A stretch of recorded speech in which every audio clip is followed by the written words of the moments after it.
Ross and I were 35 minutes into our drive back to camp for our first night alone since Cole was born. They tried everything, but he wasn't having it. We immediately turned around and headed back. On the highway getting closer to the hotel, we heard what sounded like a helicopter, and then all of a sudden, Ross said, "We popped a tire, we need to get off." We were going close to 65 at the time. He instructed me what to do and said I handled it like a champ. I was able to pull us over at the next exit. The tire completely separated from the sidewall and the rim was almost touching the ground. So while Ross was changing the tire, I was using my phone to try and flash people to move over, getting off the highway. Hey, I don't care. You're fine with your kids seeing butt cheeks hanging out and stuff, but it's not for us.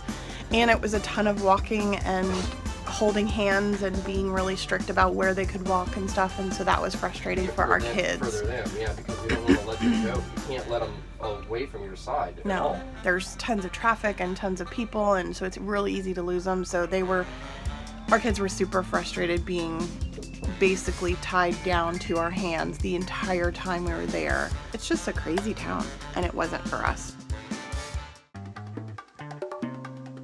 The zipper on our poop tent completely ripped off and we had to buy a new one, and we couldn't go without one because at Lake Mead there's no privacy whatsoever. Try to go to the Hoover Dam, which we did, and you're a concealed weapons carrier.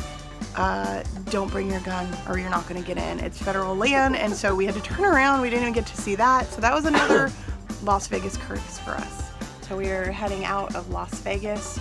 We had a super fun time with our family. The rest of Las Vegas, it was horrible. But between our flat tire and our poop tent breaking and what else broke? I don't know. That's not technically Vegas' fault, but It's Vegas' fault. It's cursed. It is cursed. There's a lot of stuff that happened here that has not happened to us on the road. Yeah, anyway, we are headed off. We are going to California, and we'll see you there.